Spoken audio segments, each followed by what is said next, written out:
nabwo ko tuhita tunyarukira hanze impaka y'u Rwanda. Ndakubwira ko hanze impaka y'u Rwanda amakuru yacu tuyahera muri Repubulika ya Demokarasi ya Kongo. Ari kuvuga nuko ubutwe wa M23 cyangwa M23 bamaze kwigarurira centre ya Nyabibwe muri territoire ya Karihe mu ntara ya Kivu y'Amajyaruguru. Ifatwa ry'isantere ryakurikiye mu Rwanda ikomeye kandi yasakiranyije izinyeshyamba zuriya mutwe n'ihuriro ry'ingabo za leta ya Repubulika ya Demokarasi ya Kongo. N'imirwano yatangiye mu rukera rwo ku munsi w'ejo ku wa gatatu nyuma y'uko M23 irukanye muri Nyabibwe ingabo zirimo iza FARDC Abarundi na Wazalendo ahagana isaa 6 z'amanywa. Inyeshyamba za M23 zafashe kandi kariya gace gaherereye mu birometero bikivuye aho biti Kavumo. Ni mu gihe kandi mu minsi ibiri ishize uwo mutwe wari watangaje ko ubaye utanze agahenge. Umwe mu bakozi b'inzego z'ubutabazi wahamirije isoko yatugejeho amakuru muri gitondo ivuga ko kandi ifatwa rya Nyabibwe yavuze ko kuri ubu ngubu M23 irasa niyiteguye gukomereza mu duce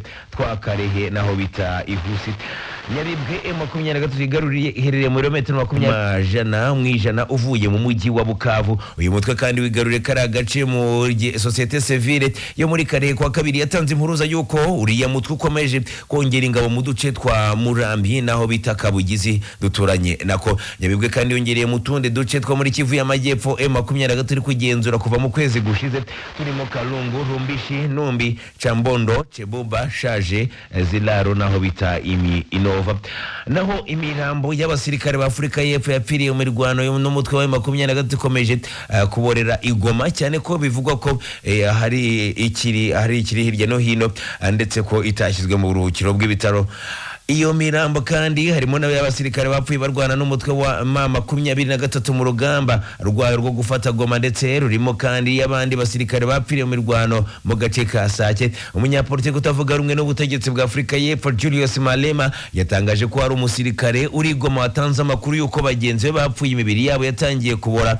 Ati twabwiye ko imirambo iri kubora kandi nta nzira ihari yo kujya gufata imirambo. Bafashe ikigo cya gisirikare cy'ingabo ya Afrika y'Epfo kiri hafi y'ikibuga cy'indege cya Goma. Abasirikare bacu bari mu maboko ya M23 iyo bashaka kujya mu bwiherero basaba M23 ko ndetse ko baherekeza mu bwiherero. Ibyo rero ibi ni byavuzwe n'umusirikare uriyo. Malema kandi yavuze ko ubuyobozi bwa Afrika y'Epfo budashaka kugaragaza ukuri kubiri kuba ahubwo bwahisemo kubeshya ku mpamvu izi ngabo zagiye muri Repubulika ya Demokarasi ya Kongo. Afrika y'Epfo kandi yavuze ko abasirikare baza gucyurwa ku munsi w'ejo ndetse n'uyu munsi kuwa kane.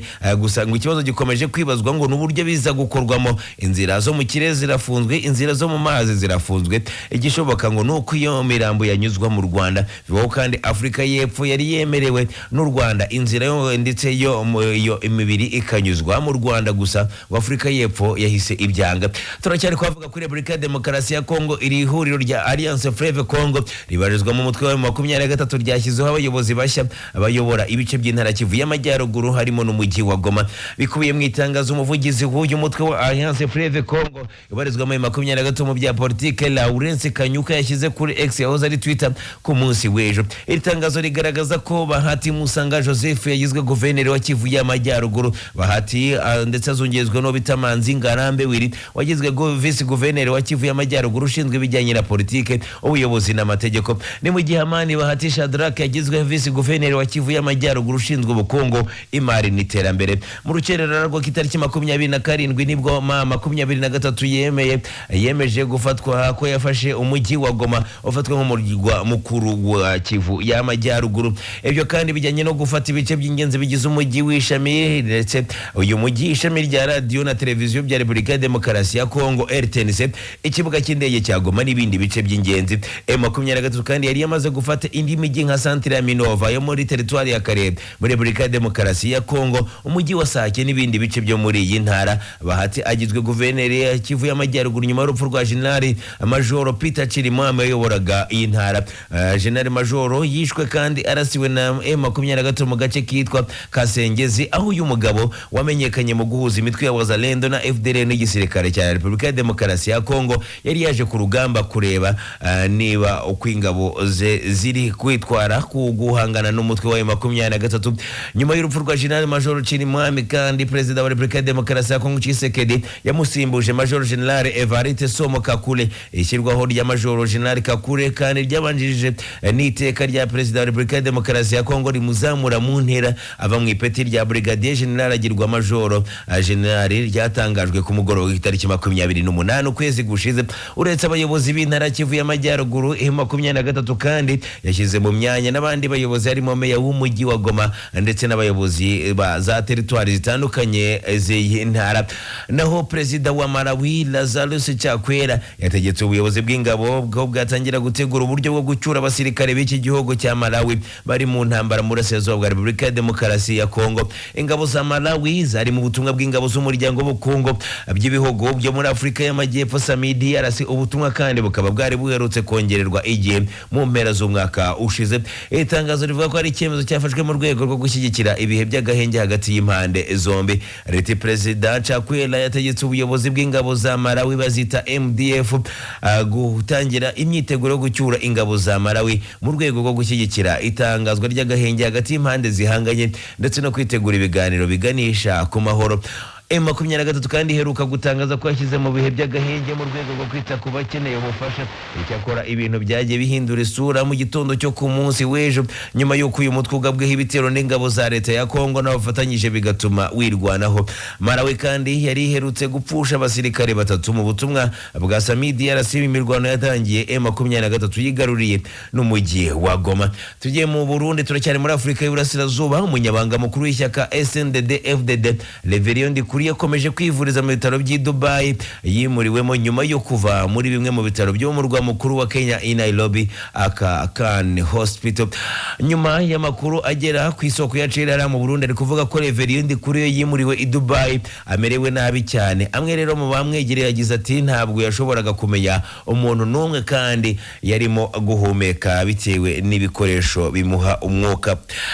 Mu mujyi munini wa Leta Zunze Ubumwe z'Abarabu aho bivuga ko abarundi benshi bashakishaga cyane akazi mu myaka yashize nyuma y'ubushomeri utoroshye muri iki gihugu. Reverend Kuriyo yari aherekejwe n'umugore we, umuvandimwe n'umugore we utaba mu gihugu ngo yabasanzeyo vuba bishoboka.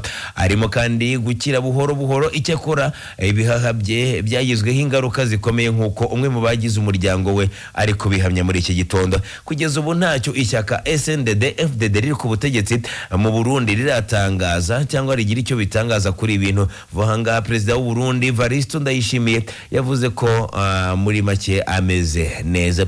Naho umugambi wa Donald Trump wo kwiyegereza Gaza ndetse watumye benshi bacika urondogoro.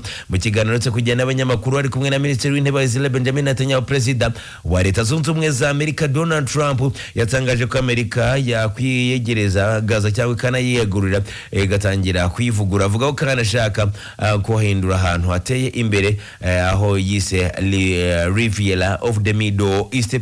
Ugereranyije mu Kinyarwanda ni ngo n'ahantu h'ubukerarugendo bugezweho mu burasirazuba bwo hagati. Ikivuzo cya Donald Trump kandi gikubiye mu kwimura Abanyepalestina batuye muri Gaza basaga 1,800,000 bakajya mu bihugu bituranye nka Jordan na Misiri kugira ngo haboneke uburyo bwo gutangira kuvugurura iyi Gaza.